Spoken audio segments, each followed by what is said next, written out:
This implies that he has not returned with a new message, but rather as a follower of the message of Prophet Muhammad sallallahu alaihi wasallam, since all prophets came with the message of Islam.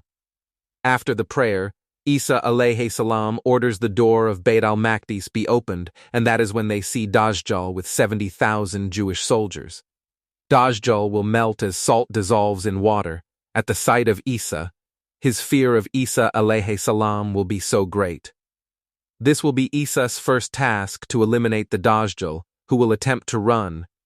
But Isa alayhi salam, along with the help of the Muslims, will strike him down at Bab al-Lid. He will end the evil reign of the Dajjal. Another important task Isa alayhi salam will carry out upon his arrival will be to break the cross. This action will illustrate the incorrect belief that it has come to signify. He will then continue to slaughter all the pigs of the world, since it was revealed in the Bible to abstain from eating pork. However, since this revelation was tampered with, people continued in their consumption of this unclean animal. This action will illustrate the incorrect detailed belief of the Christians after their tamper. Lastly, we will also call people to Tawheed, or the oneness of Allah. It is described in one hadith that Isa alayhi salam will live on earth for 40 years, while another states he will live for 7. This has been a cause of confusion, though the matter is relatively simple, meaning that his life on earth will total 40 years on his ascension at the age of 33 plus the 7 upon his return. He will die at the age of 40, and the Muslims will perform janazah prayer upon him, and according to scholars he will be buried in Medina next to the Prophet Muhammad sallallahu alaihi wasallam. During the 7 years, Islamic rule will have been established as the supreme religion.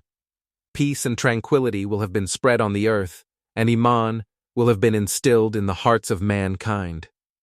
Allah reveals to Isa alayhi salam during this time that there are people called Gog and Magog will attack mankind. At that point in time, they establish their dominance on earth and will then wish to reign what is in the skies. As they spread their rule, they will eat all crops and drink an equivalent of an ocean. They destroy, pillage, and ravage all that comes in their path. It is said that as the first of them pass by a body of water, the last of them will say there once was water here. Their mischief and oppression was limitless, and Allah ordered Isa alayhi salam and his followers to seek refuge in the mountain of Al-Tur. There they plead with Allah and made dua for him to destroy them. The oppressor is always destroyed by the most innocuous means to illustrate the insignificance of their existence. Therefore Allah brought about their destruction through worms in their neck, which killed each one. After Gog and Magog are killed, Isa alayhi salam and his followers leave Al-Tur and find the earth full of their rotting corpses. Their smell and the froth that will come from their mouths will be so potent that it will corrupt the world and make it unlivable. Again, Isa alayhi salam and his believers will make dua to Allah to remove their bodies. Allah will answer their prayers and will send birds with long necks like those of a camel to do away with their bodies. The stench of the bodies will still be prevalent, so Allah will send wind and rain, which will leave the earth clean and pure. Allah then will order the earth to bring forth its blessings, and all evil will be eliminated, and the inhabitants of the earth will reside in peace. There will be so much peace and blessing on the earth, so much so that even humans will be able to cohabit with animals without fear of harm. A lion and camel eat together, cow and a tiger, sheep and a wolf will graze with each other in harmony. A wolf will be the servant of a sheep. A young boy will pass by a lion unharmed, like a young girl will pass by a snake.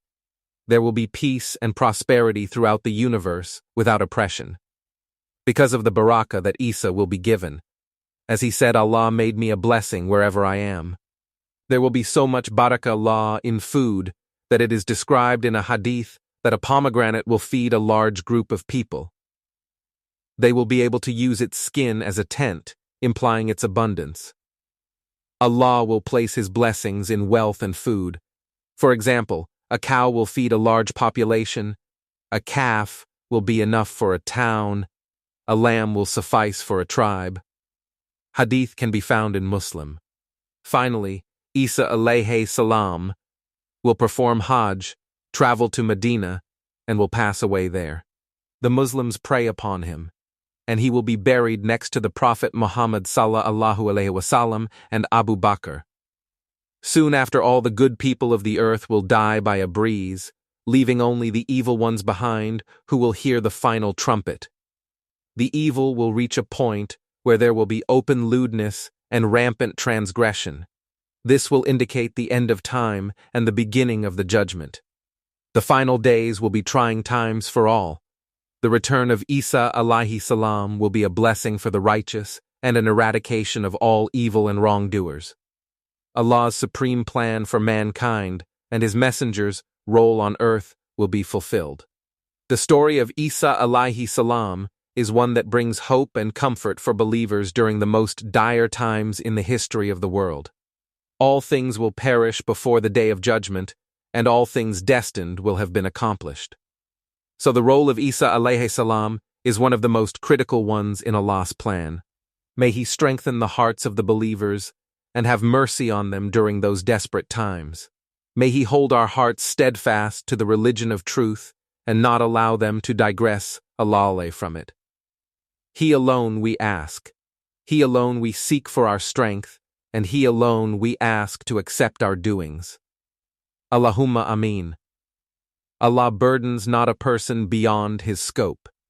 He gets reward for that which he has earned, and he is punished for that which he has earned. Our Lord, punish us not if we forget or fall into error, our Lord. Lay not on us a burden like that which you did lay on those before us, our Lord. Put not on us a burden greater than we have strength to bear. Pardon us and grant us forgiveness. Have mercy on us. You are our Mawla, and give us victory over the disbelieving people. Surat al-Baqarah 286.